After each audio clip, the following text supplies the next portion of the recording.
welcome back to Fox 43 AM Live. Join us now is mentalist Adam Stone. Good morning. Hi, Dane. Thank you so much for having me on. I'm very excited to have you on the show today. So you're appearing at Kansas Star Casino tonight. Yes. Tell us about your shows. Yeah, so I perform mostly for corporate audiences, so companies will hire me to come out. I do public shows as well, but that's my primary. So for tonight, a company hired me to come out and perform for them for an awards ceremony.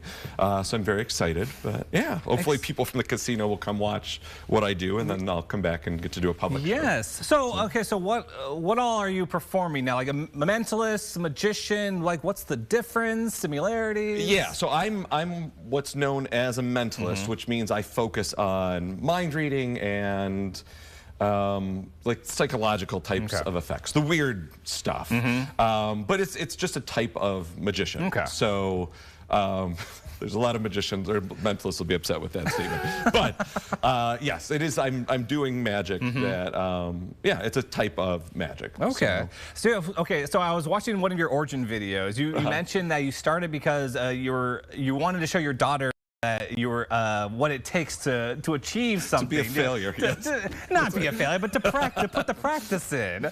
Yes. And that was what, 10? It was 10 years ago. 10 years ago. Yeah. What do they think now? They're into it. Yeah. So they come to a lot of the stuff I do. And my oldest daughter, we just did, there's a magic festival in Washington, D.C. We just went out to that, and she came and helped, and she got to meet a bunch of the magicians. And yeah, it's been good. There's definitely stuff where they will, them and my wife, they'll tell me, it's not. Are they becoming your assistants now for your shows? No. Well, so sometimes. So during the summer, I'll take a couple of like camp shows and stuff like that, and my daughters will come with me, and they did. I think they're too old now, but they used to be like puppet characters. That would be, one was a skunk and one was a rabbit, and it was like when they would come out, like the show was done. It was just whatever they were doing. That's all the kids wanted to see. So I had to cut them. There was nothing I could do. They're just out. This is star of the show right here. Star of the show. But being upstaged by some bunny skunk. Yeah. Yes. And now, okay, I know you got your inspiration from the Nutcracker. You're in the Nutcracker as the magician, and then you're like, yeah, I'm gonna keep doing this. Yeah. Have you gone back to the Nutcracker at all? So I did the Nutcracker for 4 or 5 years, and then as a magician, we have a lot of work that happens in December.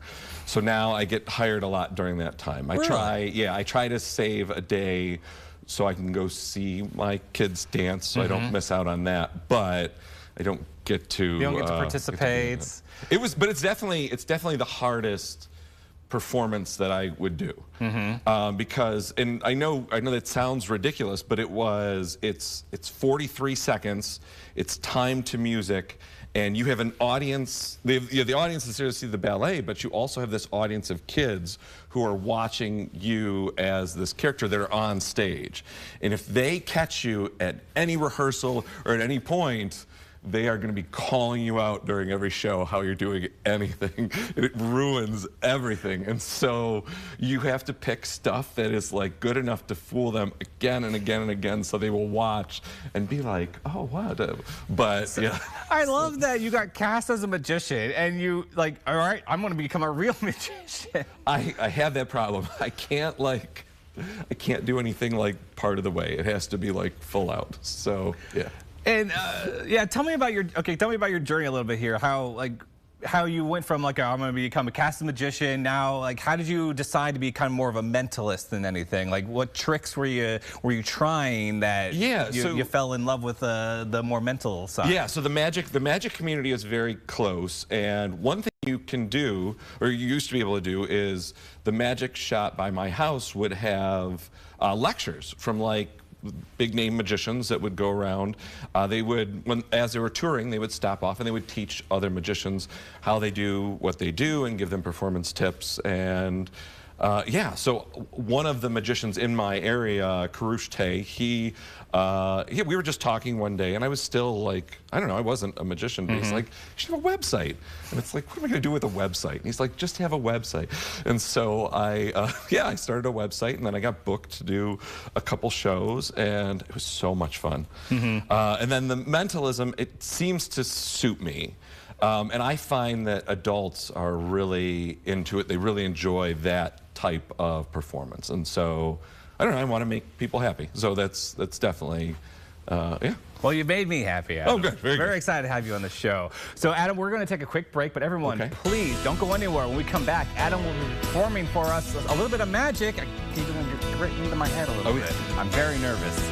We'll be right back with more Fox 43 AM Live after this.